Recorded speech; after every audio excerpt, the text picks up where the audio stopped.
एक समय की बात है, एक गांव में मीना नाम की एक लड़की रहती थी। उसके पापा लालचंद गांव के बड़े सेठ थे। उनके पास बहुत से बगीचे और जमीन थी। वो अपनी बेटी से बहुत प्यार करते थे। वो उसकी हर जरूरत को पूरा करते थे, जिसके कारण वह बहुत बिगड़ गई थी और घमंडी हो गई थी।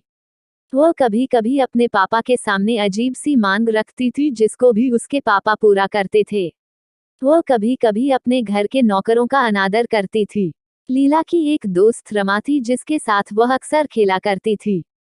एक दिन लीला उसकी दोस्त रमा कुछ दोस्तों के साथ मेले में जा रहे थे। वहां पर रमा जिस तरह चल रही थी, उससे एक बूढ़े व्यक्ति को टक्कर लग गई और वह व्यक्ति गिर गया। जब बूढ़े व्यक्ति ने लीला से संभल कर चलने के लिए कहा तो इस पर लीला ने बूढ़े व्यक्ति को बोला, इसमें उसकी ही गलती है। कुछ देर मेले में घूमकर झूला झूलने के बाद वह मेले से आने लगे। बीच में उनको एक आम का पेड़ नजर आया, जिस पर बहुत से आम के फल लगे हुए थे। लीला और उसके दोस्त उस पेड़ के पास जाकर पत्थर से उस पेड़ के आम तोड़ने लगे। कुछ देर में उनने इतने फल तोड़ लिए जिससे उन सबका पेट भर जाए। लीला के सभी दोस्त टूटे हुए आम को उठाकर खाने लगे और आम तोड़ना बंद कर दिया, लेकिन लीला अभी भी आम तोड़ रही थी।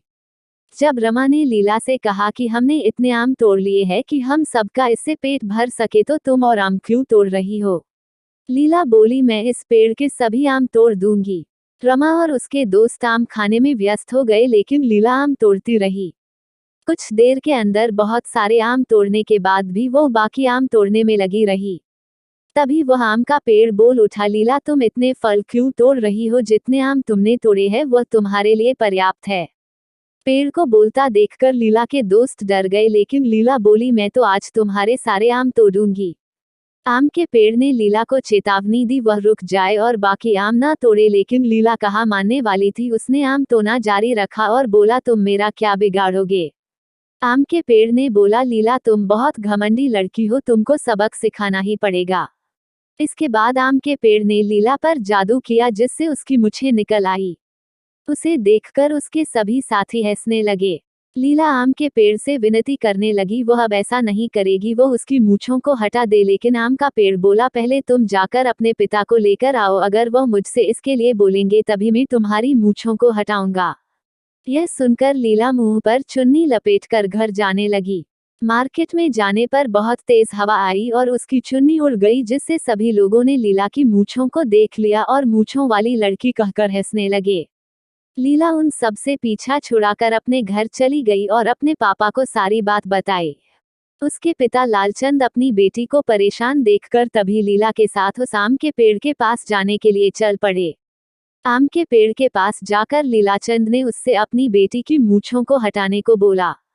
आम का पेड़ बोला, तुम अपनी बेटी की हर जरूरत को पूरा करते हो, जिससे वो बहुत घमंडी हो गई है और किसी की कोई बात नहीं मानती। यदि तुमने इसको सही शिक्षा दी होती तो यह इतनी नहीं बिगड़ती। लालचंद ने अपनी गलती मानते हुए आम के पेड़ से अपनी बेटी की मूंछों को हटाने की विनती की और लीला ने भी आगे से कभी ऐसा न करने को बोला। लालचंद के विनती करने पर आम के पेड़ ने लीला की मूंछों को हटा दिया।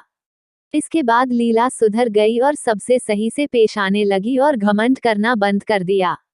इस कहानी से हमें यह सीख मिलती है कि हमें कभी भी घमंड नहीं करना चाहिए।